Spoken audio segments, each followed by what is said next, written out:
September 1, 1943, Rabaul Aerodrome, New Britain. Lieutenant Saburo Sakai, a hero of Japanese aviation, reads a new intelligence report and laughs out loud. The Americans had created a new fighter. It was called F-6F Hellcat. Heavy as a bomber, clumsy as a transport, it seemed like everything a pilot should avoid. For Sakai, and for an entire generation trained in the lethal elegance of the Mitsubishi Zero, it was just another American aberration, an engineering error dressed in arrogance. That laughter, however, was about to be silenced by a force that the Japanese did not see coming. Not because it was invisible, but because it did not fit their doctrine. The Hellcat was not an answer to Zero. It was a complete denial of everything he stood for. He was not looking to surpass the Japanese driver in skill, but in statistics. It didn't fly lightly. It flew redundancy. He was not looking for duels. He was looking for aerial dominance on an industrial scale. This video reveals the technical and devastating story of how the F-6F Hellcat turned the Pacific sky against its former overlords. What seemed like a failure would become the most efficient air weapon of the war. The Japanese laughter was just the sound of the past saying goodbye. But before we dive into the data, there's one statistic that defines this story more than any image or testimonial. Between 1943 and 1945, the F-6F Hellcat shot down 5,223 enemy aircraft and lost only 270 in aerial combat, a ratio of 19-1. No other fighter of World War II achieved such an imbalance, neither in the skies of Europe nor in the battles of the Pacific. The Japanese, who had previously laughed at the size, shape and weight of the Hellcat, discovered too late that they were facing not a plane, but an algorithm of superiority. And that's just the beginning. If you value facts like these and believe that the story needs to be told with respect, accuracy and depth, consider subscribing to the channel and leaving your support. Every gesture of yours helps us keep alive the memory of the details that changed the world. At the beginning of the war, the Pacific sky was dominated by an elegant shadow, the Mitsubishi A6M-0. For the Japanese, it was not just an aircraft. It was a spiritual symbol, an extension of the Bushido doctrine applied to aerial combat. Light as a biplane, nimble as a samurai-wielded sword, the Zero wasn't built to survive. It was shaped to win with precision and die with honor. Its design, revolutionary for the time, prioritized extreme maneuverability above any form of protection. Shield? No. Self-sealing tanks? Removed. Radio? Often discarded. Every gram saved was transformed into range, acceleration, or tighter turn. Zero could fly for 3 hours over the ocean, engage an enemy, and come back. No American fighter was doing this in 1941. And for a while, it worked. From Pearl Harbor to the Philippines, from Singapore to Darwin, Allied fighters fell in droves before the guns of the Zeros. The numbers were impressive. In the first year of the war, Japanese naval aviation achieved victory rates of 12-1. The world was witnessing the rise of a concept of war that combined feudal tradition with modern engineering. But there was an invisible problem with that triumph. It depended on something Japan could not replace: time, experience, and sacrifice.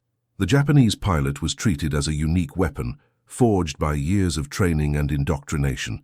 It was 3 years before an aviator was ready for combat, and each one was seen as irreplaceable. The Empire did not train operators. It formed spiritual warriors. It was an efficient doctrine in short victories, but vulnerable to the mathematics of protracted war. Meanwhile, on the other side of the Pacific, an opposing concept was beginning to take shape. In the United States, Grumman's engineers weren't trying to create a flying samurai. They wanted to make a flying tractor that would never stop working. The F-6F Hellcat project was born from a philosophy that seemed heretical to Japanese eyes. Instead of lightness, strength; instead of maneuverability, resistance; instead of sacrifice, repetition. The plane would be heavy, armored, slow in turns, but easy to manufacture, easy to repair, easy to ride, and above all easy to replace. When the first reports of the Hellcat reached Japan through neutral Swedish channels, the reaction was almost one of comic contempt. Air fighter with more than 12,000 pounds, 2 engines less than a bomber, armor plates throughout the cockpit, self-sealing tanks, and on top of that, radios. Japanese designers considered it a technical insult. How could something so heavy compete in the skies of the Pacific? But here was the mistake that would change the course of the war. They judged an airplane by what it did on its own, not by what it did within a system. While Japan boasted of having built 10,000 Zeros since 1940, the United States was just beginning to transform its industry into an unprecedented war production line. At the height of the war, a single factory in New York produced a new Hellcat every 60 minutes. Total production in 30 months, 12,275 units. In contrast, Japan produced just over 6,000 Zeros in the same interval. But the difference was not just one of volume, it was philosophy. Each Hellcat was identical to the last. Standardized parts, unified manuals, interchangeable engines. The Zero's Nakajima engines, on the other hand, required manual assembly and one-time adjustments. No two engines were the same. This technical disparity was still invisible to Japanese eyes, but the Americans already understood that they were fighting not only with better weapons, but with better ideas. And if you were surprised by this abysmal difference, comment below, absolute power, or logistics wins. We want to know what has impacted you the most so far. But there was still another contrast, the way each nation saw its own driver. For Japan, he was irreplaceable. For the US, he was trainable. The Americans created mass training programs with combat simulation, live-fire practice, and flight hours on safe ground. An American pilot received training in instrument flying, pair formation, energy-based tactical instruction, and radio coordination. When it entered combat, it had at least 300 hours of flight time, in addition to 50 in aircraft of the same type. The Japanese pilot, after 2 years of war, was a lone survivor. The new generation, rushed to the front, received less than 150 hours. In 1944, there were already cases of young people sent into the air with less than 50 hours of total flight, some without ever having fired a gun in real flight. Spiritual doctrine could not make up for the deficit of practice, and tragedy was inevitable. This contrast would reach its apex at the time of the first real confrontation between Hellcats and Zeros in September 1943. A forgotten island, an unlikely encounter, a tactical surprise that would break 20 years of Japanese air dogma. What was about to happen would not just be a battle, it would be the first head-on collision between tradition and machine, and the sky would never be the same again. When the first F-6F Hellcats began to appear on the drawing boards of Grumman in 1942, few outside American engineering understood the magnitude of what was being designed. The aircraft seemed, at first glance, a regression, too big, too heavy, not very elegant. Compared to Zero, it was almost grotesque. Japanese pilots, accustomed to seeing their nimble fighters dancing in the skies against the heavy F-4F Wildcats and P-40s, saw the new model as a continuation of American inefficiency. It was the typical mistake of an industry that, in the Japanese view, tried to compensate for the lack of spirit with an excess of metal. Commander Minoru Genda himself, architect of the attack on Pearl Harbor and an elite strategist for the Imperial Navy, read the early Hellcat reports with contempt. In his memos, he called the new fighter a continuation of the flawed philosophy of the Americans: heavy, overbuilt, dependent on machine, not man. In his analysis, a Zero would fly in circles around a Hellcat, and on paper he was right. The Hellcat's wing load was 60% higher, the turning radius considerably wider. In a traditional bout of turns, the new American fighter looked doomed. But what Genda didn't understand, and what almost no Japanese officer saw, was that the Americans were no longer trying to fight by the rules Japan had written. They had begun to write a new manual, and the Hellcat was the first chapter. In the doctrinal culture of Japanese aviation, elegance was the first measure of effectiveness. Zero was celebrated as a masterpiece of lightness and fluidity. Its almost telepathic cornering performance, its diving acceleration, its ability to merge with the pilot's thinking, all of this formed a mystique that fed the myth. The Hellcat, by contrast, looked like everything a Japanese pilot had learned to despise. The canopy was thick, the cockpit too high, the fuselage clumsy. It carried 212 pounds of armor around the pilot, 110 pounds around the oil system, self-sealing fuel tanks with a capacity of 250 gallons. In addition, it included long-range radios, instrument navigation instruments, and power indicators that took up half of the panel. The aesthetic was functional, not refined. Where Zero prioritized sensitivity, Hellcat prioritized survival. The contempt, however, was not only technical, he was philosophical. For Japanese pilots, Reliance on armor was cowardice. Trusting in instruments, a sign of weakness. Communicating by radio during combat, an indication of a lack of intuition. They didn't see a modern fighter. They saw a doctrinal aberration. A flying truck armed like a bomber. Slow, predictable, and therefore reprehensible. A plane that could not fly with honor. But there was one fact that the reports ignored. The Hellcat didn't need honor to win. It just needed persistence and numbers. Throughout 1943, Japanese reports continued to reinforce the belief that the Hellcat was inferior to the Zero.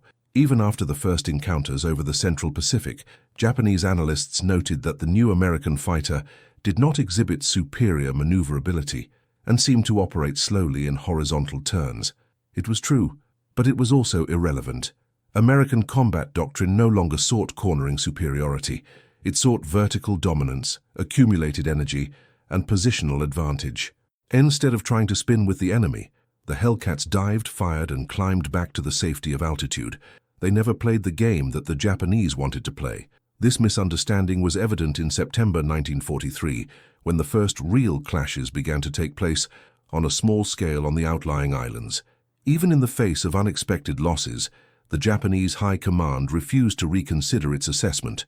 The defeats were attributed to the inexperience of the new pilots or to bad luck, never to doctrine, a typical error of closed systems in their own logic. But the data was starting to pile up, and quietly, behind the scenes of combat reports, some more attentive Japanese officers were already noticing an uneasiness. The Hellcats were not fighting like fighters, they were hunting like predators. The irony was that everything the Japanese scoffed at, the weight, the armor, the radios, the reinforced tanks, was exactly what was keeping the American pilots alive after each engagement. And a living pilot at war is a pilot who returns. A Hellcat could be hit by dozens of shells and still return to base. A Zero, when it received 3 or 4 accurate shots, exploded. Within a few months, the difference between returning or falling began to alter the mortality statistic. American fighters, once easy targets, now returned with holes in their wings, but with their finger still on the trigger, while the Japanese, even with superior skill in close combat, succumbed to the first serious impact. This change in dynamics was invisible to those who only looked at combat as a duel between individuals, but it became glaring for those who analyzed patterns, and it was this pattern that slowly began to break Japanese trust. When the first squadrons reported the return of Hellcats, even after direct passages through entire formations, the question arose, what kind of plane is this? How did something so shapeless continue to fly after so much damage? The answer lay in the philosophy that Japan rejected, the accumulation of redundancies, the logic of industrial survival, the idea that it is better to be efficient in mass than perfect in a few. And there was still one fact that no Japanese general wanted to face. While Japan trained pilots as if they were warrior monks, the United States trained them as reliable operators, and the American production of Hellcats was just beginning. In the 3 months following the first contact, more than 2,000 units were ready for the front, a number that would double in a matter of weeks. And by the time the Japanese finally accepted that they were underestimating the enemy, air hell would be just around the corner. The first taste of what the Hellcat could really do would come in late September 1943, when 6 blue aircraft would appear in the sky over Marcus Island. The tactic would be new, the behavior unexpected, and the result devastating. It would be the first time that a Japanese pilot would report something that seemed impossible, an American fighter climbing vertically with more force than a Zero. Physics was beginning to change, so did war, and the laughter, little by little, was turning into silence. The F-6F Hellcat was not born out of an obsession with perfection. It was born out of a brutal need to win a war on a global scale with efficiency, speed, and logistical intelligence. When Grumman's engineers were tasked with developing a superior naval fighter, the order was not to create the best airplane in the world. It was to create the easiest airplane to make, maintain, and beat, on any runway, by any pilot, against any opponent. And that's exactly what they did. The structure of the Hellcat was designed with simple and voluminous lines, not for aesthetics, but for functionality. The wide fuselage allowed quick access to the internal systems. Removable panels facilitated repairs on the deck of aircraft carriers. The folding wings have been optimized for hangar storage and logistical transport. The aircraft could be assembled, disassembled, refueled, and resent to combat in a time that Japan could never keep up with. At the heart of the Hellcat, the Pratt Whitney R2800 double Wasp engine delivered 2,000 horsepower with impressive mechanical reliability. It was a tried-and-true steel block with interchangeable parts and standardized maintenance. Each component was manufactured with a minimum margin of error, which allowed any part to fit any engine, a concept still far from Japanese reality. While Nakajima engines required manual adjustments and handmade assembly, the R2800s were assembled in series with surgical precision. The result was a fighter that worked in any weather, any theater, any sea, and that accepted mechanical abuse like few others. The production followed the same logic. Grumman deployed a manufacturing system in New York that operated in 3 shifts, 7 days a week. Each station on the assembly line used color coding and visual instructions to ensure that workers could work with minimal qualifications. The training was fast, supervision constant. The goal was simple, a Hellcat every 60 minutes, and it was achieved. In 30 months, 12,275 units were produced, more than Japan was able to manufacture of all its fighters combined in the same period. But the most impressive thing was not the volume, it was consistency. Each Hellcat left the factory exactly the same as the last. This meant that any pilot, at any base, could take control of the aircraft and know exactly what to expect. There were no design variations. There was no mismatch of parts. It was the direct application of the concept of war standardization, a victory factory, and this standardization extended to the countryside. The maintenance manuals were illustrated, straightforward, and organized by color. Spare parts arrived in numbered boxes with labels for quick assembly. Mechanics learned in days what took weeks on other aircraft. All of this meant that downtime between sorties was drastically reduced. A Hellcat could fly in the morning, come back with damage, be repaired in a few hours, and be back in the air before sunset. This operational continuity was an invisible asset in combat statistics, but decisive for dominance of the skies. With each Hellcat shot down, and there were few, another was ready to replace him before the enemy even knew of the loss. The choice of armament followed the same logic. 6 Browning 50 M2 machine guns, each firing 750 rounds per minute. A total of 4,500 shots per minute. The 50 caliber was a calculated choice, not for accuracy but for lethality and reliability. The Americans understood that in real combat, the ability to saturate airspace with heavy projectiles was more valuable than delicate firing. Each bullet weighed 46 grams and delivered 3,500 foot-pounds of energy, and unlike Japanese guns, which often jammed or failed after short shots, Brownings worked under any conditions: heat, humidity, extreme tilt.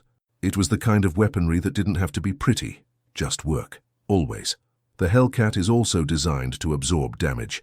Its main fuel tank was self-sealing, capable of withstanding multiple punctures without leaking. The cockpit armor protected the pilot from angles that no Japanese plane had ever considered. And more than that, its metal structure was over-projected, allowing the aircraft to fly even with severely damaged sections. In post-combat tests, there were Hellcats that returned with leaky wings, broken control surfaces, cracked fuselages, and yet landed safely. This durability turned the Hellcat into a survival platform, not just an attack one, and the longer a pilot survives, the more he learns. But he kills, and he teaches more. But perhaps the most revolutionary aspect of the project was not in the metal, but in the philosophy behind it. The Americans didn't want to create legendary aces. They wanted to create consistency. They trained pilots to operate in a system, not in a duel. The Hellcat was made to work within a chain of command, with radio communications, radar vectoring, mutual support in pairs and squadrons. Instead of relying on individual reflex, American Doctrine relied on data, repetition, and training discipline. The aircraft responded best when operated together. A lone pilot in a Hellcat was lethal. 4 in formation, radio-coordinated and radar-guided, were unstoppable. That concept, a good enough numbered airplane operated by well-trained pilots within an impeccable logistics system, became the ultimate equation of American air supremacy in the Pacific. Hellcat was the embodiment of that formula, and as the conflict progressed, it became clear that the Japanese were not just fighting a fighter. They were fighting against the industrial logic of a democracy that had decided to build the impossible, and build a lot. But it wasn't until this plane, born to win by repetition, finally found its first real target on the battlefield that the true extent of its power became clear. On September 30th, 1943, over tiny Marcus Island, an experienced Japanese pilot found 6 blue shapes emerging from the sea. His report would record an almost comical detail. They looked like torpedo bombers, until they start to rise. What happened in that tropical sky would mark the first blood, and with it, the beginning of the end of Japanese air doctrine. September 30th, 1943. The sky over Marcus Island, in the middle of the Pacific, was clear. The mission seemed routine. Petty Officer First Class Yoshio Fukui was flying as an escort for a reconnaissance aircraft when he spotted 6 dark shapes emerging from the southeast. The silhouette was confusing. Bulky fuselages, short wings, heavy flight. His impression, recorded in an after-action report, was straightforward. They looked like torpedo bombers on the wrong route. Within seconds, the fighters changed direction, pointed their noses upwards, and accelerated. It was the first time a Japanese pilot had seen the Hellcat in real combat. Fukui followed protocol. He rolled his Zero for a dive and positioned himself for the traditional turn maneuver, confident that the new American fighter would not have the agility to keep up with him. The Japanese doctrine was clear. Use the upper turning radius to reach the 6 o'clock position and fire. But what happened next contradicted everything that the reports, the drills, and the simulators had taught. The Hellcat didn't follow the curve. He went up, vertically, at 3,500 feet per minute. The Pratt Whitney R-2800 delivered enough power to take the fighter to the skies with an energy that no Zero could keep up with. Fukui tried to follow, but his speed dropped. Zero did not have enough oxygen to maintain power at higher altitudes. At 15,000 feet, the Hellcat stopped, turned into a perfect hammerhead, and reappeared in its rear. The first gust came at 400 meters. 650 machine guns spat out 225 rounds in 3 seconds. The Zero's fuselage exploded into shrapnel. Fukui escaped by inches. His plane, riddled with holes, still managed to return to the island, but his winger, Masao, never returned. Nor did the reconnaissance aircraft return. For the first time, the Japanese had been defeated by a plane that, according to their calculations, could not win. The tactic revealed at this meeting was not new, but it was unprecedented for the Japanese. It was the doctrine of the energy struggle. The Hellcats did not try to rotate with the enemy. They did not respond to the provocation of curves. They operated in pairs, with a taller fighter watching and covering the partner below. They climbed at full power, dived with accumulated speed, and attacked from above using gravity as a weapon. The superiority was not in the reflection, it was in the accumulated energy. By refusing horizontal combat, the Americans changed the paradigm. What was once a duel became aerial predation. Hunting was no longer in the reflexes, he was in the position, in the angle, in mathematics. The irony of this story is that the solution was in front of them. The clues were in every report, on every radar, in every breakdown recorded, but the doctrine did not allow for changes, and it was this rigidity that made the first contact become the first warning. If you're enjoying unraveling these truths hidden behind the smoke of war, show your support. Like the video and subscribe. This allows us to continue bringing details that turn statistics into living history. In the days following the encounter over Marcus Island, Japanese reports were still trying to minimize the defeat. They said the new American plane was tough, yes, but still crude, not agile, vulnerable to coordinated attacks. But internally, the officers knew that something had changed. The math was starting to fail, and it would fail devastatingly in a few days, when the Zeros tried to repeat their combat formula over Wake Island and found Hellcats not only ready, but perfectly positioned to turn the tide of air warfare. The upcoming confrontation would be different. It would no longer be a surprise. It would be the beginning of the American doctrine in full operation, and it would leave no room for error. October 5th, 1943. Wake Island, isolated and strategic, had become another piece on the Pacific chessboard. At 8 a.m., U.S. radars detected Japanese movement. Task Force 14, with its carriers in position, had begun a surgical strike. But from the sky came the fighters of the Japanese 252nd Air Group, led by Lieutenant Yoshio Shiga. In all, 12 Zeros took off to intercept the attack, confident, determined, experienced. They had a higher altitude, favorable position, and the surprise of the diving attack. Japanese doctrine could not be more satisfied. To dive, to surprise, to shoot down, and to disappear. That was how they had won hundreds of combats up to that point. But what Shiga and his men found beneath them was not the usual scattered swarm of American planes trying to defend themselves. It was something completely different. 12 Hellcats flew in tight formation, 3 divisions perfectly aligned. They did not react with disorder. They did not spread. They didn't try to turn with the Zeros. They kept their course, they kept up speed, they kept the energy.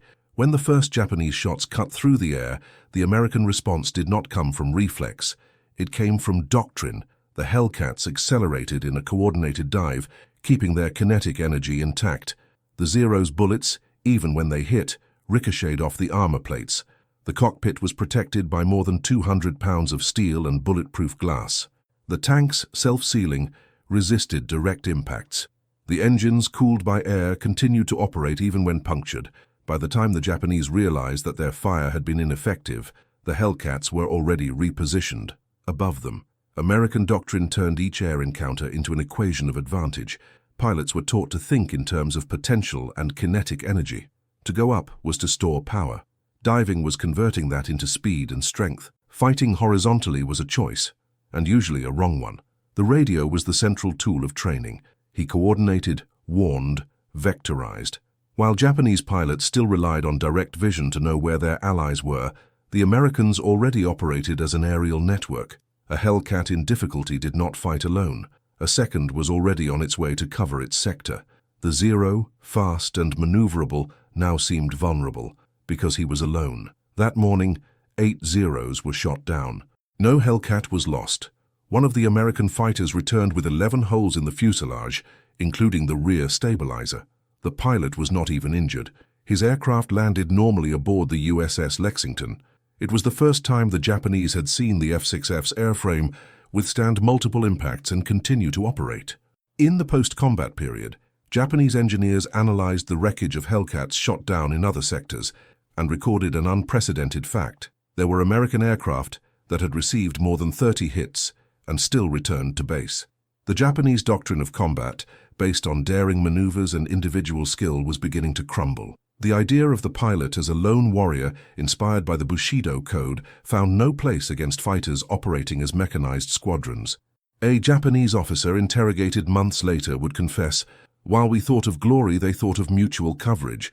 While we were training courage, they were training radio and attack pattern." It was the substitution of the hunt for dueling. Internal Japanese reports of the Battle of Wake ceased to be optimistic. The term invulnerable mass was used to describe the behavior of the Hellcats, and from then on, the unshakable trust in Zero began to unravel within the command itself. For the first time, veteran riders began to hesitate, and hesitation in aerial combat is the prelude to defeat. What the Japanese did not yet know was that the Battle of Wake had only just begun. The real doctrinal collapse would come in weeks, not because of an occasional encounter, but because of the repetition, the same pattern, the same response, the same statistic, repeated combat after combat. And soon, the Japanese instructors themselves would begin to tell their students, "Forget what you have learned," because what the Americans were building in the skies was more than a fighter jet. It was a new model of warfare, and he would operate with ruthless efficiency on every Pacific island. October 1943. At Rabaul Air Base, the echoes of the last battles began to turn into uncomfortable statistics. The number of aircraft lost did not match the reports of engagement. The clashes did not last long enough. The familiar tactics no longer worked, but it took the voice of a survivor for the Imperial Navy to begin to understand the new enemy. Lieutenant Commander Tao Tanimizu, with 32 confirmed victories and one of the rare Japanese pilots to survive multiple encounters with Hellcats, gathered his colleagues in silence and declared, "Forget everything you know about air combat.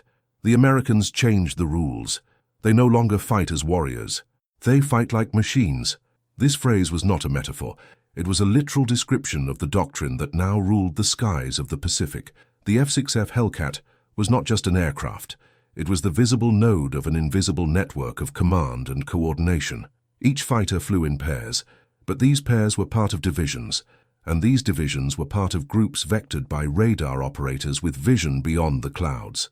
The sky, once a battlefield ruled by visual encounters and instinctive reflexes, had become a digitized environment. From island bases or ships, The US Navy's SG and SK radars detected enemy aircraft up to 150 miles away. In real time, they vectorized the Hellcats to the ideal altitude, direction, and interception speed, and this data was not shouted on poorly tuned radios. They followed standardized protocols, short codes, rehearsed phrases. The pilots received the instructions and knew exactly what to do without hesitation, no improvisation. While the Zeros dived to engage, the Hellcats were already positioned above, with an advantage in energy and angle. The doctrine of energy combat was not only taught, it was memorized. With each maneuver of the Japanese, there was a predicted response: pincer dive, split rolling, coordinated climbing. And if an American pilot was shot at or damaged, the combat did not end in flight. A new Hellcat was already vectored to replace it. The system absorbed losses without disorganization. It was like facing a hydra with a steel tail. For every plane that left the formation, another entered with mathematical precision. This combat structure led to the creation of specific tactics. The curtain formation, with horizontally aligned divisions at staggered altitudes, swept across the sky in overlapping sectors. The vertical pincer tactic took advantage of altitude to force enemies to choose between a fatal dive or an impossible climb. And the staggered attack allowed for attack relays where one pair engaged, while another was already preparing the next offensive. This was no longer war between men. It was the aerial application of the Detroit assembly line, only at 600 km/h, armed with 650 machine guns. Tanimizu, when trying to explain this to his subordinates, summed it up: "They fight like a machine, not as individuals. While we fight as samurai, they operate as a system." This observation echoed in the control rooms, but met with resistance. Japanese culture still treated aerial combat as a duel of honor, the pilot as a swordsman of the air. The radio was considered superfluous, a dead weight. The doctrine encouraged solitary diving, personal initiative, and courage in the face of enemy fire. But against the doctrine of Hellcat, courage was irrelevant. What counted was the relative position, the available energy, and the tactical alignment. The results soon became irrefutable. In November 1943, at the Battle of the Gilbert Islands, the Hellcats flew 2,278 sorties in 5 days.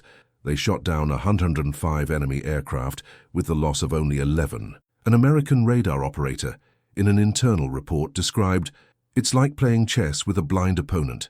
We know where he is, but he doesn't know where we are." For the Japanese, who still depended exclusively on sight and luck, each combat began at a disadvantage and ended in fatality. If the numbers seem cold, the accounts of the surviving Japanese pilots confirm the psychological terror. One wrote, "They came out of nowhere, from above, from the side, from the sun. When we realized we were already losing parts of the plane, and we never saw more than 2, but we knew there was more." It was a feeling of helplessness, of confrontation against a collective entity, without face, without vanity, without emotion. The era of lone aces was ending, and no one seemed able to stop this transformation. The irony was evident. The Hellcat, despised for its heavy, crude appearance, was the pinnacle of functional engineering. Designed to be mass-produced, easy to maintain, durable in combat, and efficient in any weather, each component was standardized, interchangeable. Its structure absorbed impacts. Its engine was sturdy, its weaponry devastating, but his real asset was invisible. The network that connected him to the rest of the American war machine, and this machine was just beginning to accelerate.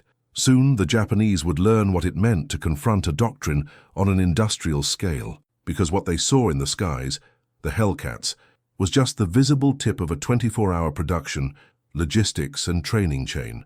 And the next battle would not be a contest of courage, but of systems, because while Japan was still training warriors, the United States was training operators of a machine of destruction, and this machine would soon show its full capability.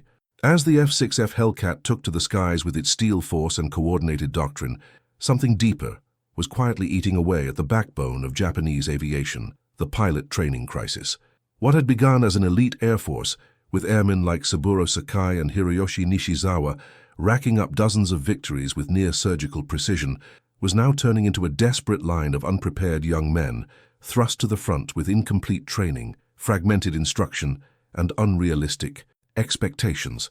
In 1941, Japanese naval pilots were given an average of 700 hours of flight time before entering combat. By 1943, that number had plummeted to less than 100, and in 1944, some were sent to the air with less than 40 hours, most of them in gliders. With no fuel to train, no parts to repair the trainer planes, no time to correct faults, Japan was burning through what it had left of advantage, human quality. The contrast with the Americans could not be more brutal. Each Hellcat pilot arrived at the front with at least 360 hours of flight time, not only in cockpit time but in combat simulations, squadron training, radio use, instrument navigation, and practice with real weaponry. Naval training centers in Pensacola, Miami, and Corpus Christi operated as competence factories. Aviators received standardized training with defined curricula, experienced instructors, and equipment in impeccable condition. By the end of the course, each pilot had fired more than 3,000 shells at moving targets, flown hundreds of hours in complex formations, and passed multiple technical evaluations. An operator, a multiplier, an executor within a system. In Japan, scarcity was manifested in every detail. Instructional aviation lost 80% of its instructors between 1942 and 1943. The training bases started to use bicycles to simulate aircraft taxis. Radios did not work. Often, they were not even installed. Navigation was done by paper maps attached to the knee. The training planes were so worn out that more than 40% were permanently out of operation. The result of this? An entire generation of pilots sent into combat without knowing how to identify enemy aircraft from a distance, operate altimeter correctly, or respond to radio commands. They were not poorly trained soldiers. They were young people with death foretold, and the enemy received them with 650 machine guns and collective doctrine. Pause for a fact that Axis officials completely ignored. While the Germans and Japanese were training about 2,000 pilots a year, the United States was training more than 30,000 a year, and not only in quantity, but in quality. It was like pitting medieval archers at modern artillery. If this comparison impressed you, comment below with one word: logistics wins. Because war from this point on ceased to be a duel of talent. It has become a war of lawsuits. This technical abyss worsened with each new American offensive. Surviving Japanese pilots reported a pattern. The first combat was also the last. The average life expectancy of a new Japanese aviator has dropped to 72 hours in operation, 3 days. A lifetime of spiritual doctrine, honor culture, and heroic expectation ended in minutes of panic, persecution, and disintegration in the air. On the other side, the Hellcats flew with cool confidence. Their formations were cohesive, their communications were clear, their movements predictable within a plane, and for this very reason almost invulnerable to the uncoordinated improvisation of the new Japanese recruits. There was yet another factor: morale. The young Japanese pilots knew they were being sent to die. Unlike the initial generation, which believed in the spiritual impact of the fight, this new wave was pushed into combat without conviction, without preparation, without even the time necessary to create bonds of trust with their wingers. By 1944, the number of pilots who had not even returned from the first attack flight had reached 60% in some units. Commanders tried to disguise the losses with terms like inevitable sacrifice and honor in the crossing, but the truth was undeniable. Japan was losing its airmen before they even learned to fight. Meanwhile, the Americans replaced injured pilots, promoted the most experienced to instructors, and re-injected knowledge directly into the training centers. Each month, new doctrines were written based on actual combat data. The failures of previous tactics were corrected in real time. The system improved with each mission. There was no individual glory, only continuous improvement. A machine that learned from its mistakes and turned them into an advantage the following month. Lieutenant Kato, an instructor at Yokosuka, summed up the tragedy with a cold phrase: "It's not that our pilots are failing, it's just that they never had the chance to learn." From that point in the war, the skies of the Pacific ceased to be a theater of courage. They have become a field of statistics. Courage, as noble as it was, did not protect against 6 synchronized machine guns, a vectorized radar system, and a logistical structure that did not stop even at night. And the worst was yet to come, because the Hellcat, until then, had demonstrated its strength in direct confrontations. But soon it would be a central part of a massive offensive. Air campaign that would unite aircraft carriers, bombers, fighters, refueling, maintenance, and total coordination. The Battle of the Marshall Islands was approaching, and with it would come the greatest proof that power lies not in the courage of one man, but in the precision of an industry. To win a battle, you must first know where it begins. And in the Pacific of 1944, the Americans already knew before the Japanese. Much earlier. While Japanese pilots were still scanning the sky with their own eyes, the Hellcats flew guided by an invisible, precise and relentless presence, radar. On the ground, on board or mounted on mobile platforms, the U.S. Navy's SK and SG systems have transformed the perception of airspace. They were electronic eyes capable of detecting enemy formations more than 100 miles away, even in the dark of nights, tropical storms, or dense clouds. And more than seeing, they knew how to interpret speed, heading, altitude, flight pattern. This information was transmitted in real time to the control centers aboard the carriers, which in turn vectorized the Hellcat fighters for perfect interception. It was no longer combat. It was geometry.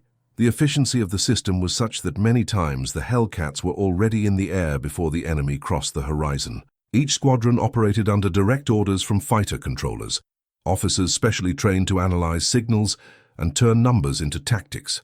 The American pilot was already taking off, knowing the enemy's likely altitude, his direction of entry, and estimated speed. I didn't have to look for it. Just take a stand and wait. When the enemy appeared, the Hellcat was already overhead, with an energy advantage, sun at its back, and a plan of attack ready. Zero didn't even understand where the shots were coming from. To the Japanese, this kind of coordination was a phantom. The few radar stations they did have were old, fragile, and poorly integrated. They operated at different frequencies, with low range capacity and no standardization. Data transmission relied on messengers or manual radios, and even when the information did arrive, there was no unified tactical system to react to it. The Japanese doctrinal culture still valued personal initiative, direct vision, and warrior intuition, but against a network of sensors connected by logic, mathematics, and radio, intuition died in silence. Lieutenant Kumachi, one of the last veteran pilots of the Imperial Navy, survived 3 encounters with Hellcats. In his statement, he summed up the feeling coldly. They knew where we were before we knew where we were. It wasn't like fighting a plane. It was like being watched by something invisible.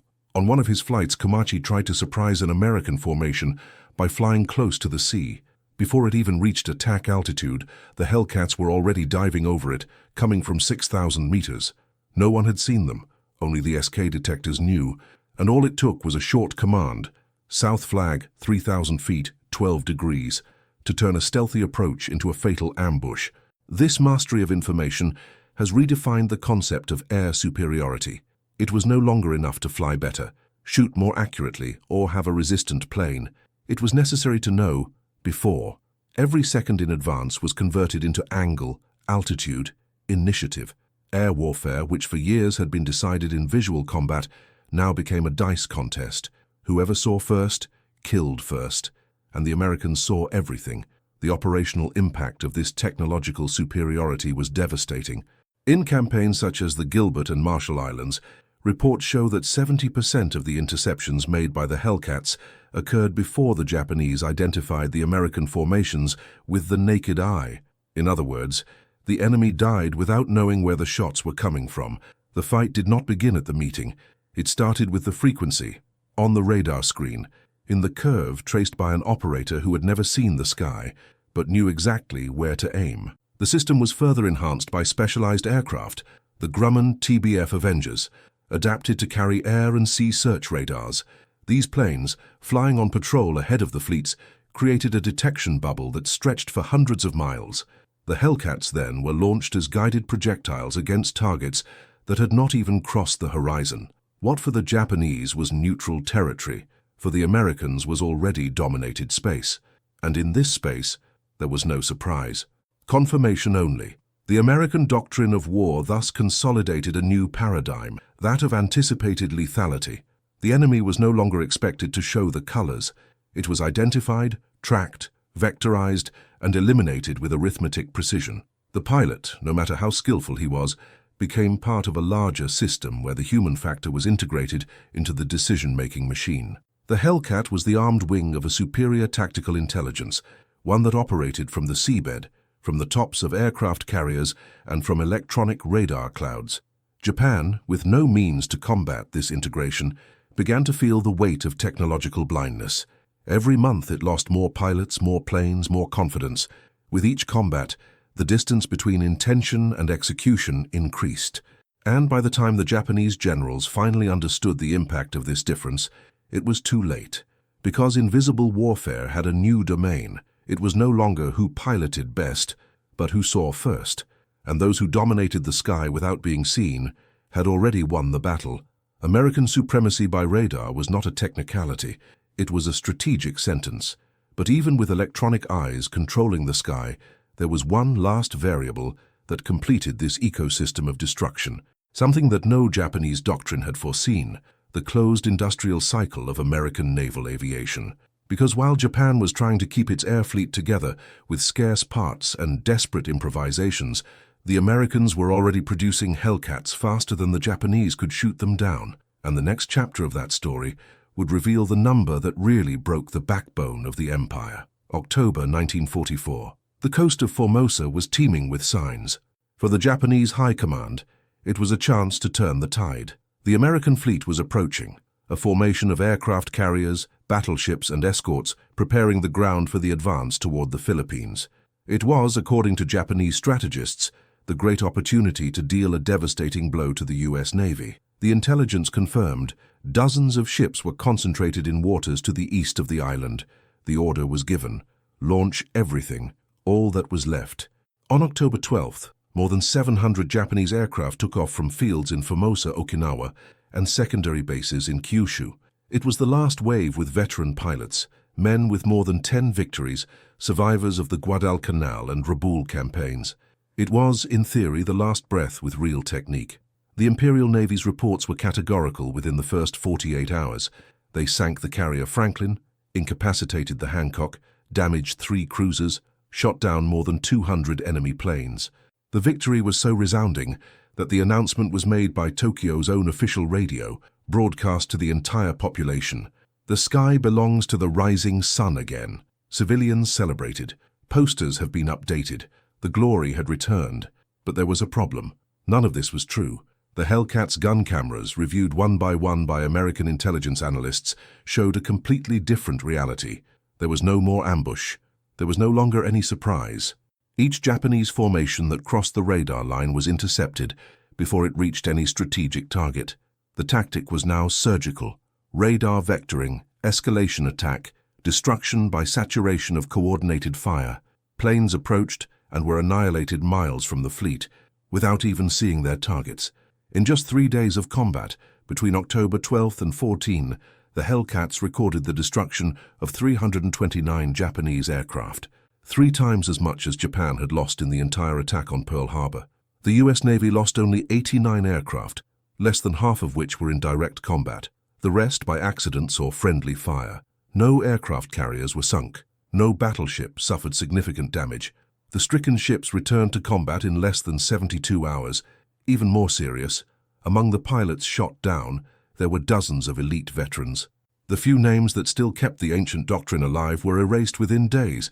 The elite squadrons of the 601st Air Group ceased to exist as a functional unit, and with them, the technical memory of Japanese combat disappeared. The collapse was not just military, it was doctrinaire, strategic. In Formosa, Japan didn't just lose its breath, he lost the ability to know what had really happened. The cruel irony of this operation was realized too late. While Tokyo celebrated illusory victories, the Americans were already preparing for the invasion of the Philippines with accurate data, combat videos, and detailed tactical reports.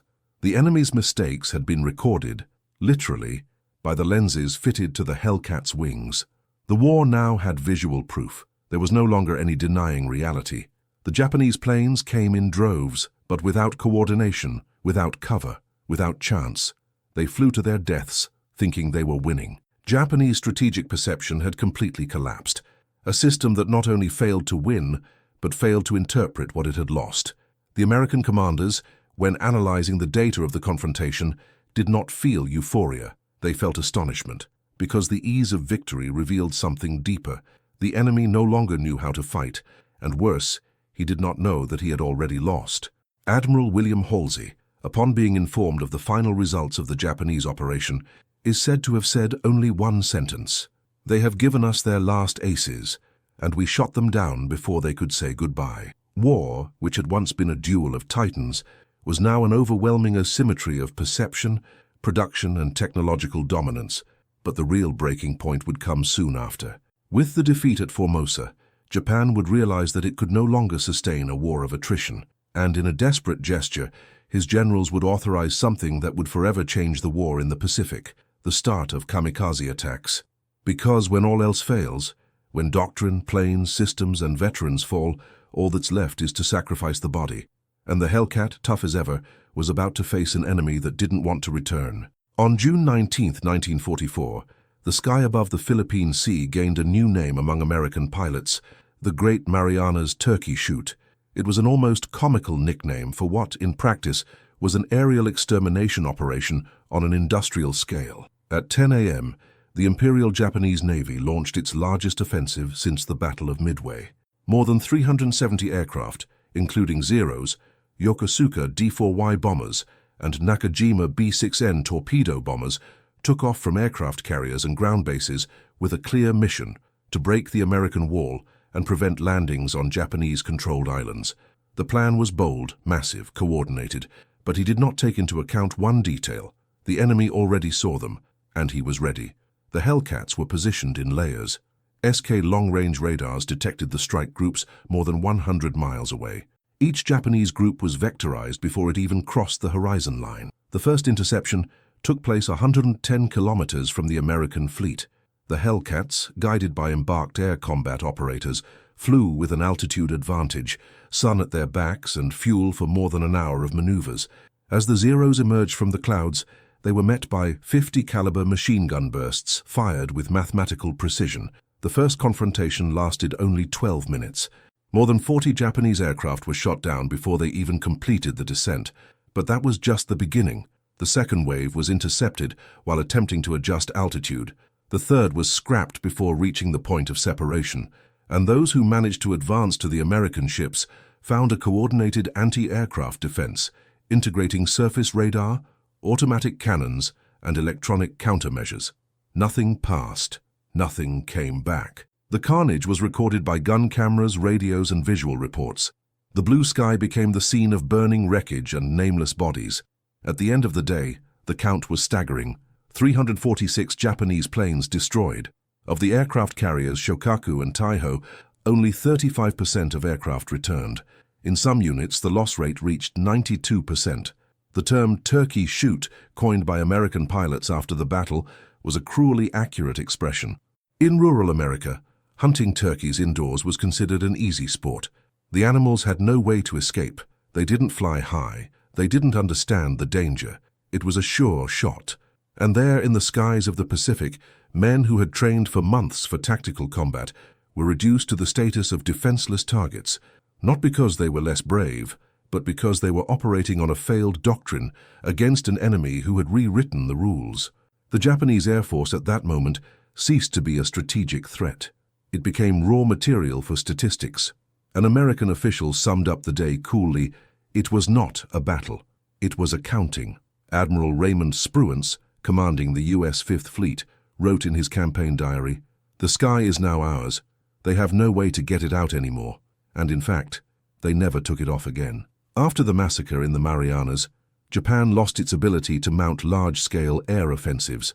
The remainder of his naval aviation would be used in desperate, often suicidal missions, with improvised planes and inexperienced pilots. American air supremacy, consolidated with the Hellcat, was complete. But more impressive than the number of slaughters was the logistical efficiency of the operation. While the Japanese dropped everything that was left, the Americans refueled the Hellcats in mid-flight, with carrier logistics in continuous rotation. Pilots exited combat, landed, refueled, exchanged ammunition, and took off again in less than 20 minutes. Mechanics operated under fire, changing parts, engines and weapons with industrial speed. The battlefield was a factory, and every Hellcat a replaceable gear. It was there in the sky of the Marianas that the air war ceased to be war. It became slaughter. The disparity was so deep, so irreversible, that even the Japanese commanders could no longer hide it. An internal Imperial Navy report, never released to the public at the time, bore a phrase handwritten by a squadron captain: "We fought against a wall. It does not bleed, it just swallows." Japanese aviation, which for years had been a symbol of dominance, had become just a burning memory, falling into an ocean that no longer forgived. But the war was not over. Japan, even mutilated, still had bodies, and with them, the most desperate response in modern military history would emerge. A new tactic, a new weapon, a new kind of driver. Because when there is no way to win by flying, all that remains is to fall, with everything. And the Hellcats, who resisted fire, would soon have to withstand direct hit. October 24th, 1944. The sky over Leyte Gulf would become that morning the scene of one of the most extraordinary actions in the history of combat aviation. David McCampbell, commander of the VF-15 Air Squadron aboard the USS Essex, took off with only 6 Hellcats at his side to intercept a Japanese attack wave identified by the fleet's radars. The mission was clear: interception before range. What they did not yet know, neither he nor his men, was that they would be facing a force of more than 60 enemy aircraft, 60 against 7, a number that, in any other circumstance, would sound like condemnation. But McCampbell didn't hesitate, because he knew his Hellcat could climb faster, dive with more weight, take more damage. He knew that the radio kept everyone connected, that the radars had already calculated the enemy's trajectory, and that the fleet gunners were ready. He was a pilot, but he was not alone. It was a cog inside a machine that already dominated the sky. When the first Japanese fighters appeared, flying in close formation, McCampbell began the offensive with a calculated dive. It positioned itself above the flight line and opened fire at 300 meters. A Zero burst into flames. He went up, repositioned, shot again. Another fell. In just 10 minutes, he shot down 5 aircraft. The ammunition began to run out, but American doctrine taught: attack with precision, not with impulse, with short bursts aimed calmly. At each turn, McCampbell maintained superiority of energy. He never allowed himself to be dragged into horizontal combat. And even in the face of a force almost 10 times larger, his squadron operated in pairs, covering each other, dividing targets, communicating everything in real time. By the end of the mission, 9 enemy aircraft had been destroyed at the hands of McCampbell, an absolute record in a single mission in the history of naval aviation. Other VF-15 Hellcats racked up more than 20 kills on that same flight. None were lost. When McCampbell landed, his plane had dry fuel tanks, almost no ammunition, and overheated machine gun tubes, but intact, as if it were just another production shift inside the air factory that had become the USS Essex. The great lesson of that fight was not only the individual feat. This is what he revealed: even the greatest personal victories of the American war were the product of the system. McCampbell did not win alone. He flew a mass-built fighter with standardized parts, tested armament, air-cooled engine and redundant systems. He was trained by instructors who had taught the same doctrine to hundreds of others. He received precise vectorization orders from controllers who did not even see the sky. And he returned to land on a deck manned by hundreds of sailors, each performing timed tasks to get his fighter back into combat in minutes. His heroism was real, but it was a constructed heroism. And while the Americans forged legends with logic and engineering, the Japanese increasingly bet on isolated inspiration. Young pilots with less than 100 hours of flight time were launched without cover, without radar, without even knowing the complete route of the mission. Many did not even return due to lack of fuel. Japanese aviation was crumbling, and no one in the high command knew how to stop it. Pause for a fact. In that same month, the United States was producing about 2,400 Hellcat fighters per month, while Japan managed, with difficulty, to deliver 250 Zeros, many of which with repurposed parts or without full armor, a difference of almost 10 to 1 in monthly production. If you were surprised by this statistic, write in the comments, "Logistics wins," because this war wasn't just being decided in the sky, it was being won even before takeoff. David McCampbell's name entered the books. He received the Congressional Medal of Honor, but what few realize is that its history is the history of American systemic superiority translated into a single pilot. He was not a miracle, it was a product. And this product was the nightmare of all-axis aviation, But the nightmares still had room to intensify, because the American doctrine of pair fighters, radar vectoring, and industrialized maintenance would now face a new enemy: utter desperation. And when a plane comes straight to meet you, with 200 kilograms of explosives and no return plan, even the best system has to adapt. The next chapter of this war would have a name that no one would forget: kamikaze. Between November 1944 and early 1945, something began to change in Japanese hangars, and it wasn't just the type of plane, it was silence. A dense, charged silence that took over the pilots before the missions. There was no more bravado, no speeches of honor. Only blank stares, muffled prayers and letters left unaddressed. American air supremacy, consolidated by the Hellcat and the entire apparatus that supported it, was no longer just a tactical reality. It was a psychological terror. Many of the young men who enlisted had never fought, but they knew from statistics, from rumors, from confessions of the veterans, that they would not return. Heaven had ceased to be an arena of glory. He had become a death row, and the doctrine of sacrifice began to collide with the human instinct for survival. The term hellish psychosis first appeared in an internal report from the 343rd Air Group's medical unit in Okinawa. A doctor recorded that several pilots were suffering from partial paralysis before the missions, with no apparent physical cause. Others had panic attacks when entering the cabins, claiming to feel the sky closing. At some bases, psychologists began conducting confidential interviews with pilots who had survived multiple missions. The result was alarming. Among officers with more than 5 fights, 62% said they no longer believed in victory. More than 40% said they had considered sabotaging their own planes to avoid the next flight. The doctrine of honor, once held by pride, was now charged with fear. And this fear had a form. There was sound. It had color.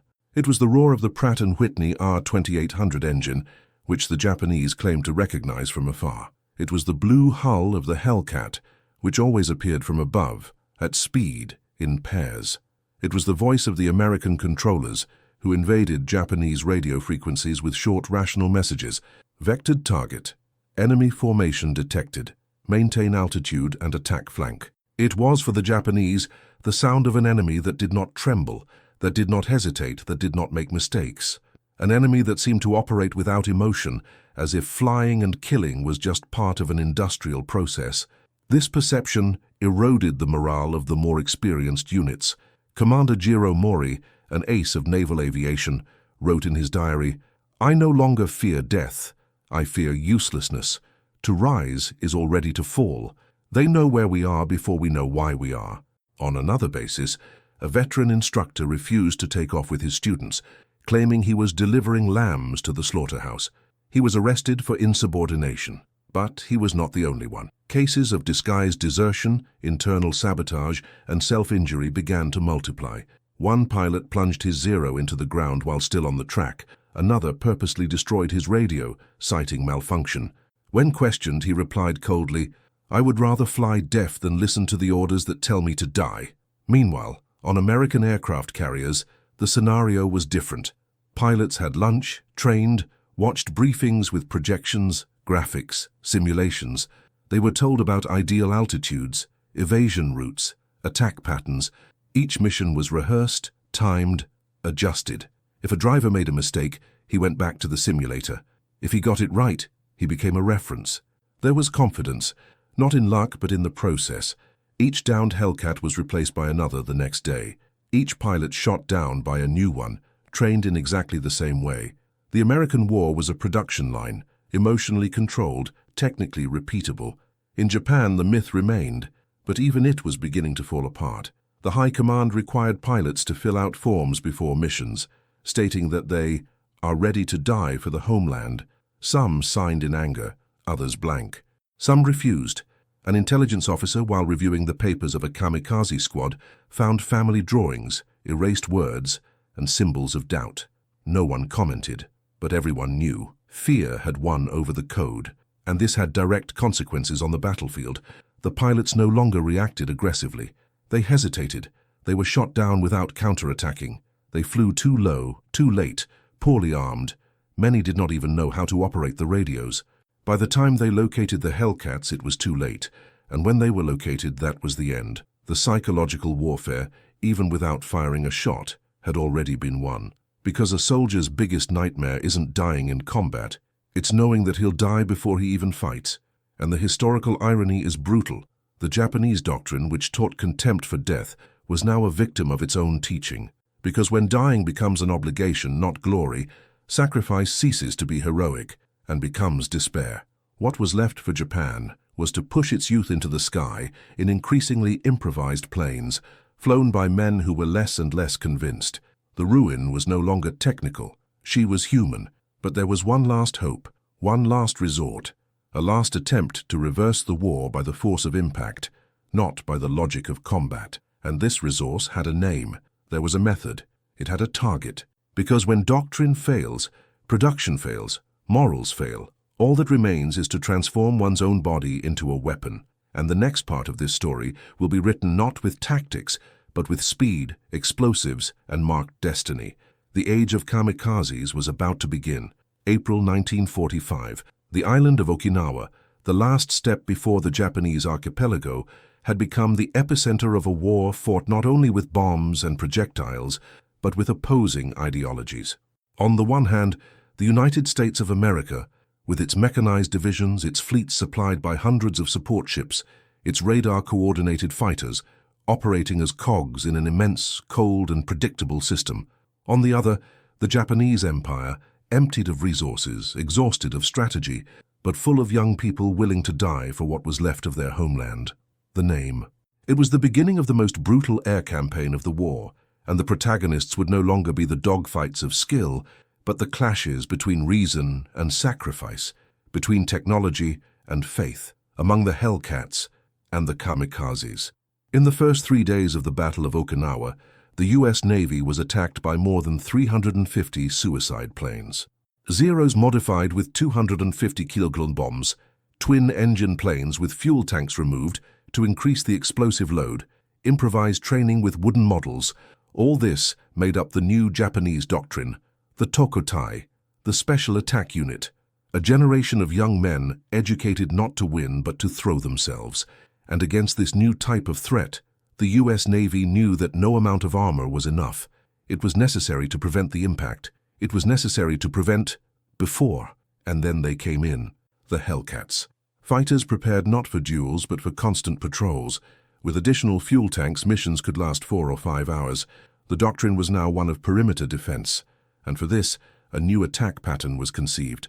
The lawnmower machine, created by Eugene Valencia, one of the aces of naval aviation. 4 Hellcats flew in extended formation, in line, 2 above, 2 below. When a wave of kamikazes was detected by radar, often more than 100 kilometers away, the Hellcats were vectored to the exact point of interception. There was no persecution, there was anticipation. Like the blades of a harvester, they crossed the sky in coordinated bursts, each pilot covering the flanks of the other, sweeping away any intruders with cross-firing.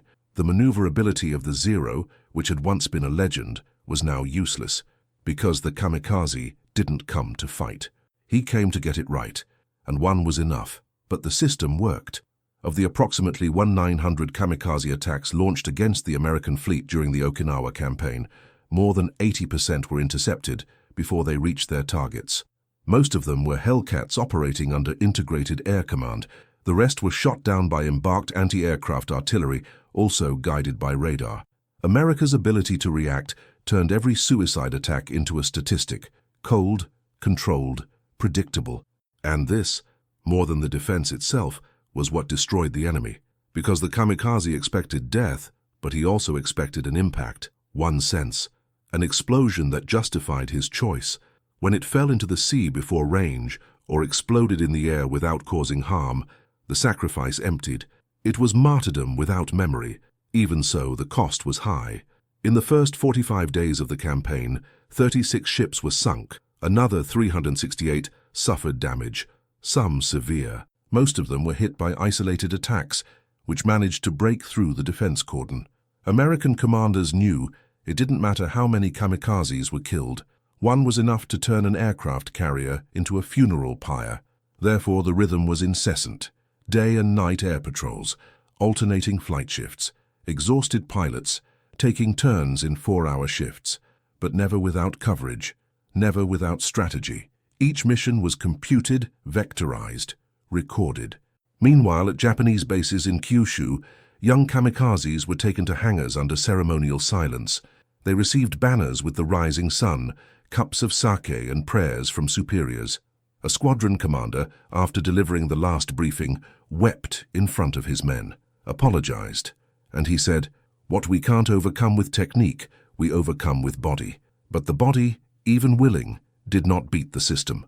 A Hellcat could be replaced in 48 hours. A pilot trained in 90 days. A radar recalibrated in minutes. An 18-year-old launched as the last hope. He did not return. The philosophy of war had reached its limit. On one side, the machine that avoided death. On the other, the faith that sought her. And in this abyss, the Okinawan sky had become a testing ground for what World War II would teach the next century. That bravery without method is martyrdom. That sacrifice without result is ruin. And that, as noble as the delivery may seem, history tends to remember more of those who built than those who fell. But the war did not end in Okinawa. Japan still resisted. There were still bases, hangars, pilots, leaders, and as the Hellcats continued to sweep the skies, a new chapter was approaching, not in combat but in symbols, because the empire that once dominated the Pacific would finally have to see its surrender come, escorted by a Hellcat. At Grumman Aircraft Engineering Corporation on Long Island, New York, the factory floor beat like a mechanical heart. 3 shifts a day, 7 days a week. Thousands of uniformed workers, each responsible for a single task, repeated with almost surgical precision. A complete Hellcat left the assembly line every 60 minutes, from the first rivet to the last engine test. The secret? It wasn't just in speed, it was in the structure, in how the Americans had turned the war into a process. In how every bolt, every exhaust pipe, every wing panel was standardized to fit any unit, on any batch with any mechanical. It was the triumph of repetition over improvisation, from serial engineering over individual heroism. While the Japanese were still making airplanes with artisanal methods, cutting parts by hand and adapting hammer fittings, the Americans followed the Fordist model, applied to the sky. The F-6F Hellcat was the synthesis of this system. Made of duralumin, light, resistant and abundant, it had modular panels, allowing quick changes of damaged surfaces. Its engine, the Pratt Whitney R2800, used components compatible with other models, reducing maintenance time and making it easier to fuel. The cockpit had standardized instruments on all aircraft, which allowed any American pilot to operate any Hellcat without a turn of adaptation. Even the weapon attachment points followed the same templates. It was a machine made to fly, but above that to be replicated. The concept was clear, not to build the perfect airplane, but the perfectly multipliable plane. In Japan, the reality was the opposite. There was a lack of metal alloys, a lack of tools, a lack of electricity. The production of airplanes had become an almost ritual task. Workshops with poor lighting, engineers improvising solutions with low-quality materials, workers trained in a hurry to follow processes that varied according to scarcity. A Zero manufactured in 1944 could have significant differences from one in 1942, which made parts incompatible, maintenance chaotic and logistics unsustainable. The Imperial Air Force wasn't a system, it was a patchwork quilt trying to fly, and the contrast did not stop at manufacturing. On U.S. Navy aircraft carriers, every downed or damaged Hellcat was replaced in less than 24 hours. Mechanics received orders by radio, checked spare parts organized by code, performed repairs with simplified technical manuals. On average, 87% of the aircraft hit returned to combat within 2 days. On the Japanese side, when an airplane was damaged, it was often scrapped. The supply chain could no longer even handle basic production, let alone replacement. Each loss was final, each takeoff, an irreversible risk of subtraction. The irony of this story is that the solution was in front of them: system, standard, volume. But the Japanese doctrine still saw value in individual achievement, in adaptation, in hand-to-hand fighting. And in this war, the one who sacrificed the most did not win, the one who systematized the best won. If you're enjoying diving into these technical layers of war, understanding how victory was not a miracle, but a rational construction, show your support. Like the video and subscribe so that we can continue to reveal how engineering and logistics shaped the destiny of the skies. In July 1945, Grumman's production line hit the mark of 12,275 Hellcats manufactured. Japan, in the same period, was already operating at less than 20% of the original fighter production capacity. While Grumman planned new models based on lessons learned from each mission, the Japanese dismantled ships to try to reuse engines and aluminum. It was no longer just a difference in quality, it was a difference in time. While Americans lived in the present and projected the future, Japan struggled to survive the past. But the Hellcat story would not end at the factory. Its ultimate symbol was yet to come, not in the heat of combat, but in a moment of absolute silence. A moment where no bullets were fired, but where every bolt built, every training carried out, and every coordinated flight would become a symbol of victory, because the fighter that was once ridiculed for looking like a truck, he would be the guardian of surrender, and the historic scene of the Japanese signature would have in the background the wings of that same plane that they believed was impossible to beat.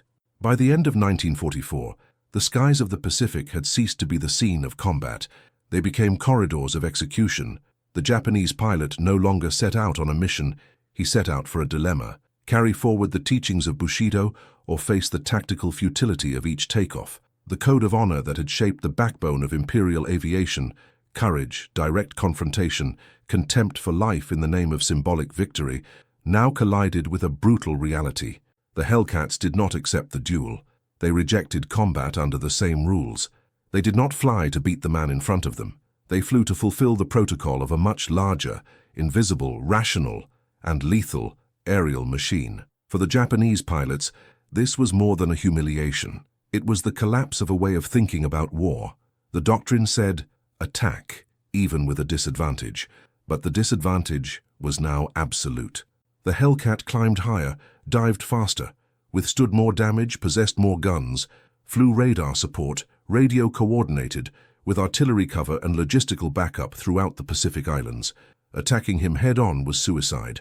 Attacking him from behind was a trap, because he flew in pairs in formation, and yet Japanese pilots were instructed to follow. Many did not argue, others pretended to break down. Some were crying silently in the cockpit, minutes before takeoff. A lieutenant at Kanoya Base wrote in his diary, "Bushido no longer flies. He falls with dignity, but he falls before taking off." Japan was still trying to keep the liturgy of honor. Superiors gave speeches in hangars, quoted ancestors, extolled the deeds of Saburo Sakai and Hiroyoshi Nishizawa, the aces of the Golden Age. But the 18- and 19-year-olds who now occupied the cockpits knew they were being sent to statistical culls. They didn't hunt, they were hunted. Hand heaven for them had ceased to be glory. It was an isolation corridor. In an average interception, the Japanese pilot had less than 12 seconds of visual awareness before being shot down, almost always by gusts from above. He did not see the enemy. I just felt the impact. Often, not even that, because the 50 machine gun fired in 3 pairs went through fuselage, tank, and pilot in a single pulse. The war that Japan prepared was not the war that it faced. He prepared himself for duels of honor, circular combats, resistance with spirit. It faced coordinates, radio frequencies, radar-vectored formations. The death of Bushido was not only symbolic, it was operational. And this, more than any bomb, destroyed the essence of the empire, because there was no alternative. To retain the doctrine was a death sentence. To abandon her was dishonor. And in the middle of it was the pilot, the human being crushed between myth and logic. At the headquarters of the 343rd Air Group, founded in 1944 as a last attempt to create a defensive elite, Commander Minoru Genda described the battles against the Hellcats. It was no longer battles, they were mathematical functions. The recognition of this truth tore the veil of propaganda. For the first time, high-ranking officers admitted that the problem was no longer courage, it was a system. A doctrine based on individual initiative, on the search for just combat, on the glory of overcoming. It no longer had a place in a war defined by logistics, engineering, and fire direction software. The result was silence. A silence that grew in the hangars, in the living quarters, in the radios turned off. A silence that replaced the cries of honor with low looks, aborted missions, takeoffs postponed by unfavorable weather conditions.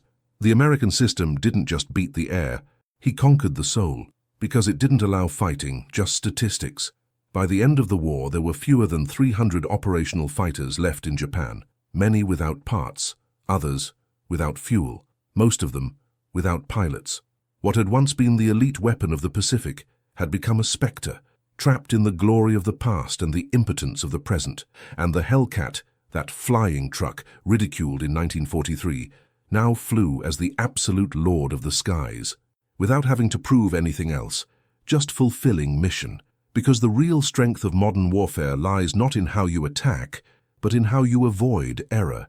But there was still one last flight, a flight without combat, a flight without weapons, a wakefulness flight, because Japan at last was about to surrender, and the plane that would fly over the surrender ceremony in Tokyo Bay, it would be a Hellcat. The story would end the cycle exactly as it began, with an ignored symbol becoming the absolute mark of victory. After the surrender, when the guns fell silent and the Pacific sky became blue and empty again, the survivors on both sides were finally able to look back, not with hatred but with lucidity. Among the Japanese, silence gave way to analysis, and the analysis to admission. In 1946, the legendary Saburo Sakai, the ace who had laughed off the Hellcat 3 years earlier, was asked to review captured combat reports and examine wreckage of the American fighter. At the end of the analysis, his statement was as direct as it was symbolic. It was not a fighter, it was a system, and we fight systems with courage. We lost before we went up. That confession, coming from one of Japan's greatest living pilots, was not just a technical acknowledgement. It was an epitaph of imperial air doctrine. Minoru Genda, the chief strategist behind the attack on Pearl Harbor, also left his testimony. In interviews conducted between 1947 and 1951, he described the evolution of the war as a gradual disappearance of our relevance.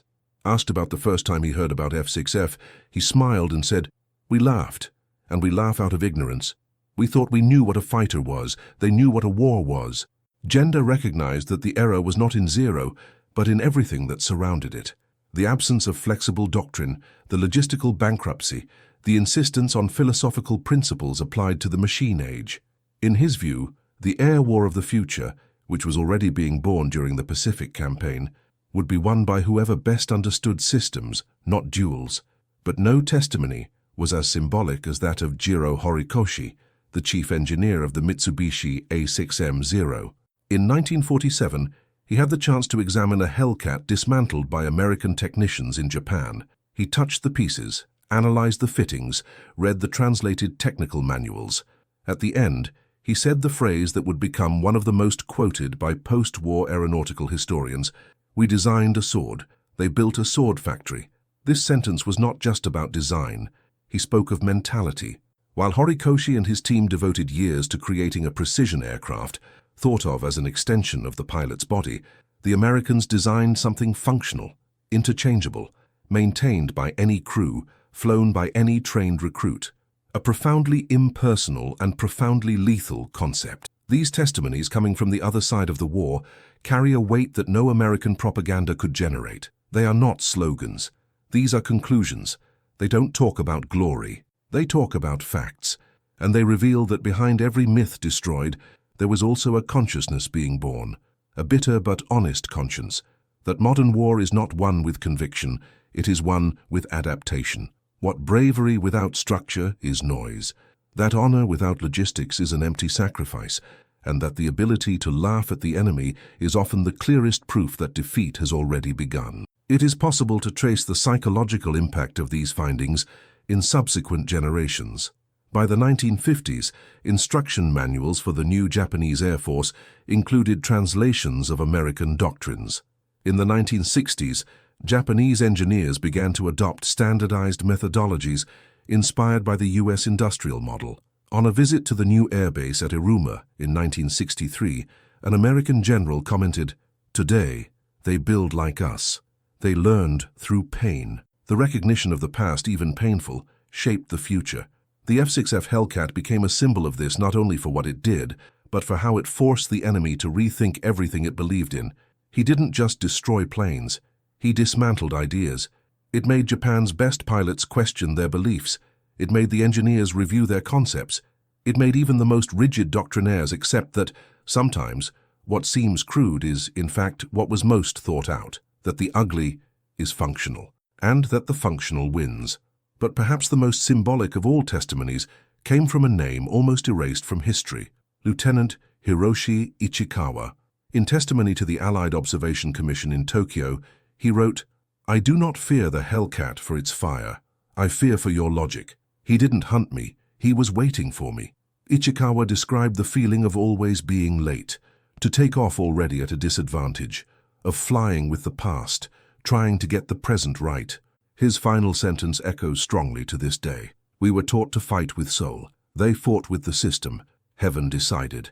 But this recognition did not mark the end of the Hellcat's history, because even after the war, his legacy would continue to shape how the world would understand what air superiority is, and he would still be called to fly once more, not to fight, but to witness, to hover above a moment that would change human history forever. Because among the ships anchored in Tokyo Bay on September 2, 1945, one last formation would fly in silence. And what she carried, it wasn't just metal, it was the weight of the industrial victory. The world has always been enchanted by heroes, for the lone warrior who defies the impossible, for the pilot who transforms the cockpit into a sacrificial altar, for the general who wins by will, not by number. And for a long time, the history of military aviation was told like this, with an emphasis on aces, on maneuvers, on individual glories that seemed to defy the laws of physics and death. The Mitsubishi Zero was born from this cult. He was the knight of heaven, agile, clean, precise, a symbol of technical and philosophical purity, designed as if each combat were a feudal duel. But in 1943, this romanticism found a limit, and the name of this limit was Hellcat. It wasn't beautiful. It was not elegant. And it wasn't designed for the hero, it was designed for the collective, to the gear, for the system. The F-6F wasn't designed to make history, it was designed to secure victory. Its design was based on the premise that the average pilot deserved the same chances of survival as the ace. Its armor protected anyone who made a mistake. His engine compensated for bad decisions. Its radios allowed it to recover lost formations. Its armament didn't depend on perfect aim, it depended on volume. Their standard training didn't reward talent, it leveled effectiveness. In short, the Hellcat industrialized excellence, and in doing so, he overturned the concept that only geniuses win wars. This is the real strategic lesson of World War II. The hero, no matter how great, dies with the plane. But the system, if well built, multiplies. While Japan sent its best pilots one by one, the United States formed entire squadrons of average men flying reliable planes, fueled by factories that did not stop even at night. And it was this, more than engines or wings, that flew over the Pacific. Constancy, repetition, certainty. And when the world realized this, the paradigm changed. After the war, entire doctrines were reformulated based on the concept of system over the individual. Armies stopped looking for geniuses, they started training protocols. Fleets no longer rely on improvisation, they started to operate in redundancy, and modern aviation has become less romantic, but infinitely more lethal. Not because he despised talent, but because he ensured that victory did not depend on him. The analogy is simple. Zero was a work of art, the Hellcat a production line, and in the 20th century, the production line won. Because it doesn't back down, it doesn't air out of emotion, it doesn't exhaust itself in the first combat. It adapts, replenishes, replicates, and above all, it survives. This is the difference between symbol and system. The symbol inspires, the system wins. This lesson, though shaped in the Pacific sky, echoes far beyond the military realm. It touches the corporate, scientific, educational world. It reveals that lasting success is rarely in genius alone. It's in the architecture, in the processes, in the invisible investment in structure, culture, method. The victory that the Hellcat imposed on Zero was not just technical, it was civilizational, and that's what scares the opponents. The idea that the sky can be beaten not by an ace, but for a system that does not stop producing Hellcats. In 1945, the whole world looked to Japan not just as a military loser, but as an outdated model, and he looked to the United States not just as the winner, but as the new standard. The Hellcat didn't just carry bombs and bullets. He carried a philosophy that the common good is worth more than individual brilliance, that protecting the soldier is more effective than glorifying sacrifice, that modern war is won in the rear, and for those who still doubt the strength of this approach, just look at the final score. 5,223 confirmed victories in air combat, more than any other naval fighter in history, and with a kill ratio of almost 19-1. A mathematics that is not born of luck, it is born of a system. But this story, as closed as it may seem, still has one last scene, because the Hellcat didn't disappear when the war was over. He made one last flight, a flight not of combat, but of witness, because there are victories that don't need to be shot, just presence. And in this final flight, above surrender, he took with him the definitive lesson that heaven belongs to those who understand that power is not beauty, it's constancy.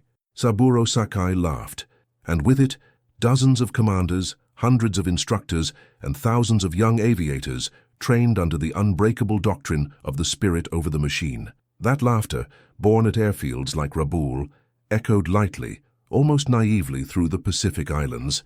It was the sound of a certainty. The sky belonged to them, but it didn't last.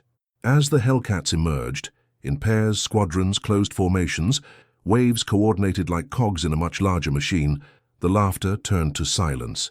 Then it became a doubt, and finally it turned into mourning.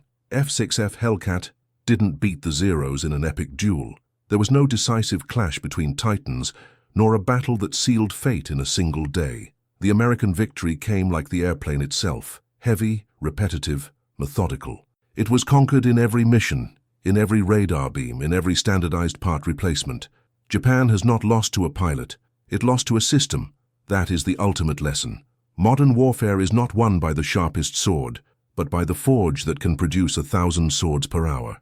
It is not overcome by the most fearless, but by the best supplied. Logistics determines the strategy. The Japanese doctrine bet on sacrifice, lightness, and fair duel. But the world had changed. And while they designed airplanes as works of art, the Americans set up production chains like mechanical symphonies. The Hellcat was not a weapon, it was a philosophy, one that placed life above honor, standardization above intuition, statistics above instinct. At the end of the war, Japanese General Ushijima was blunt. We were not defeated by fighters, we were defeated by factories. This phrase, more than any explosion or combat, synthesizes the truth. The empire bet on men. America, in structure. And it was this structure that changed the course of history. If you value this research and the search for historical truth, leave your like, subscribe to the channel, and activate the bell. This helps us continue to reveal facts that have shaped the world. And say in the comments, what is the most shocking fact of this story for you? The rate of kills? The production per hour? The difference in flight hours? We want to know. Don't go away yet. Listen to the next true story that will appear on the screen. Always remember, logistics determines strategy. Watch the next video here on the channel with another incredible story.